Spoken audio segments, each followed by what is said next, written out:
Olá, gente. Vou apresentar hoje o conteúdo de funções inorgânicas, introduzindo o conceito de ácidos. Os ácidos eles podem ser orgânicos ou inorgânicos. Quando você está no primeiro ano do ensino médio, você estuda os ácidos inorgânicos. Normalmente, no terceiro ano, você tem os ácidos orgânicos. Normalmente, os inorgânicos apresentam uma força maior, o aspecto diferenciado dos ácidos orgânicos. A definição que a gente vai utilizar é a definição de Arrhenius, onde para ser considerado um ácido inorgânico, eu vou ter que ter o hidrogênio ionizado. Tá? Então, quando você tem um ácido solúvel em água, ele vai apresentar uma quantidade de íons de hidrogênio. É essa definição que a gente vai usar. Mas a gente tem outras definições quando a gente fala de ácidos inorgânicos. Para ser considerado um ácido, então eu vou ter que apresentar um hidrogênio que vai se ionizar. Ionizar é a produção de íons, diferente da dissociação, que é a separação. A ionização é a produção do íon.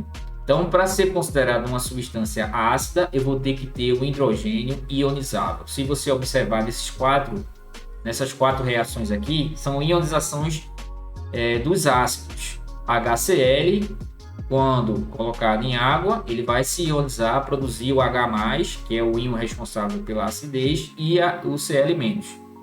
Tá? O HNO3, que é o ácido nítrico, também. Então, para ser um ácido, eu vou ter que ter esse hidrogênio aí, que vai ser ionizável. Que ele é ionizável na forma de H+. Além disso, eu tenho que observar que eu posso ter esse H+, como também o H3O+, que é o hidrônio, que é essa substância aqui. A forma mais real de representar um ácido inorgânico é quando eu tenho a presença desse composto aqui, que é o hidrônio, que é a forma correta de representar o H+, que é a água mais o íon H+, vai dar isso aqui. Então, a definição de Arrhenius é aquele ácido, é aquela substância que apresenta o hidrogênio ionizável. Eu vou ter a classificação e a nomenclatura e as características dos ácidos. A gente vai apresentar os principais ácidos, a nomenclatura e a sua classificação. Eu posso classificar o ácido de acordo com a quantidade de hidrogênio ionizável. Se eu tiver um hidrogênio ionizável, ele é um monoácido. Se eu tiver dois hidrogênios ionizáveis, será um diácido, 3 triácido e 4 tetrácidos. Então aqui eu tenho um exemplo de cada um das definições, né? Monoácido HCl, que só tem um hidrogênio. Diácido H2SO4, sulfuro. E assim a gente tem a primeira classificação dos ácidos com relação à presença de hidrogênio ionizável, que é o hidrogênio ionizável, que normalmente é a quantidade de hidrogênio que tem na fórmula do ácido. O ácido vai ser representado através de uma fórmula e pela fórmula você consegue, na maioria dos casos, saber se o ácido é monoácido, diácido e assim sucessivamente. Eu tenho aqui a classificação dos ácidos pela presença do oxigênio, que é um composto muito comum nos ácidos, vai aumentar a acidez do ácido. Quando eu só tenho um hidrogênio e um outro elemento, eu tenho um hidrácido, que não tem oxigênio. Quando eu tenho um oxigênio e outro elemento, eu tenho um oxiácido, que é o caso aqui do HCl, que é um hidrácido, e o HNO3, o ácido nítrico, é um oxiácido. Essa é a segunda classificação. E a gente tem uma terceira classificação também, que talvez seja uma das mais importantes, que é a força dos ácidos. A força de um ácido ela vai ser medida ou ela vai ser verificada através da presença de hidrogênio ionizável. Quanto mais hidrogênio a molécula vai produzir, mais forte ele é. E para verificar isso, você tem que observar a grandeza, o grau de ionização desse ácido, que é representado pelo alfa, que está representado aí. Se esse alfa for maior que 50%, o ácido é considerado forte. Se estiver entre 5% e 50%, esse valor pode mudar de acordo com o material que você estiver estudando, ele vai ser um ácido moderado. E o ácido fraco é quando eu tenho um alfa menor que 5%.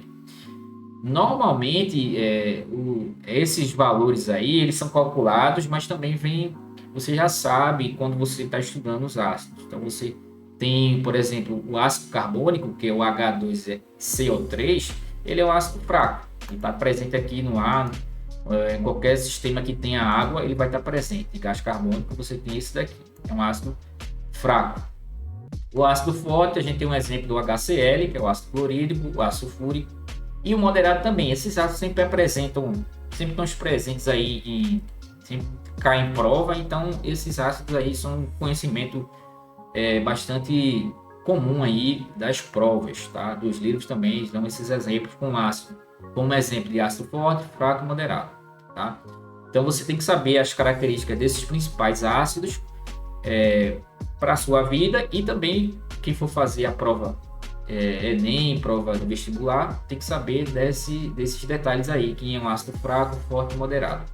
E a parte de nomenclatura, que é uma parte bem delicada, que tem detalhes, a gente tem a nomenclatura quando eu tiver hidrácidos, que aí eu vou colocar o nome do ânion e a terminação hídrico. Então, por exemplo, no HCl, que é o ácido clorídrico, você tem que é um hidrácido, o HCl. O HCl ele é um hidrácido, quer dizer que só tem hidrogênio e um outro elemento aqui. A nomenclatura dele vai obedecer essa regra aqui. Você coloca o final hídrico. Então, o nome desse aqui é o cloro, que é o íon cloreto, né? Então, vai ser ácido. Aí você coloca cloro. E aqui você coloca hídrico. Só que ficaria de uma forma errada, porque esse nome aqui fica estranho, né? Então, você elimina esse O e fica clorídrico, tá? O nome do ânion, que é a forma correta de você colocar, né? Já que está falando do ânion aqui, é o cloreto, né? Cloreto é o C-elementos. Cloreto, então tem esse detalhe aqui. Então vai ser o ácido clorídrico por causa do elemento cloro, tá? Assim vale para os outros hidrácidos, tá? E a outra parte é quando eu tenho oxiácidos. Aí vem a parte mais delicada, que você tem que prestar atenção nesses oxiácidos. Normalmente eu vou terminar com ICO, né? ICO. É o caso, por exemplo, do ácido sulfúrico, ácido carbônico, nítrico, sempre terminam em ICO, tá? Então vai ser H2SO4, sulfúrico. Você tem que saber o nome desse ânion aqui, tá? Então aqui vai ser ácido, sempre o ácido começa com o nome ácido. Esse aqui é o ácido sulfúrico, tá? Então sempre vai terminar em ICO para oxiácidos. Para hidrácidos é hídrico e para oxiácidos é ICO. Aí vem o detalhe desses oxiácidos, que é a quantidade de oxigênio, vamos dizer assim, que a grosso modo é a quantidade de oxigênio. Se eu comparar dois oxiácidos, por exemplo, o H2SO4 e o H2SO3. Um tem 4 e outro tem 3. Então, um vai ser ICO e o outro vai ser OSO. Então, aquele que tiver menor, você coloca OSO. E o que tiver maior, você coloca ICO. A maior quantidade de oxigênio, tá? Então, aqui vai ser o ácido sulfúrico e aqui vai ser o sulfuroso. Além desse detalhe aí, eu vou ter o PER, que é o PER de perclórico, né? E o hipo de hipoclórico, que na verdade é hipocloroso. Então, esse PER, quando a quantidade é bem maior do que os outros, né? Então, por exemplo, o perclórico, que tem 4, né? E esse aqui é a quantidade que tiver menor oxigênio. Aí você coloca hipo e no final você coloca oso. Aqui vai valer quando tiver um oxiácido que tenha muitas variações, né? Muitos derivados aí, tá? Então tem essas duas regras aí de nomenclatura, uma quando eu tenho hidrácido e uma quando eu vou ter oxiácidos. Aí você vai ter que verificar a quantidade de oxigênio para colocar o final, né? A terminação em ICO ou em OSO. Se tiver mais, você coloca ICO. Se tiver menos, você coloca OSO. E a gente chega ao final dessa primeira aula sobre ácidos inorgânicos. E na próxima, eu vou falar dos principais ácidos.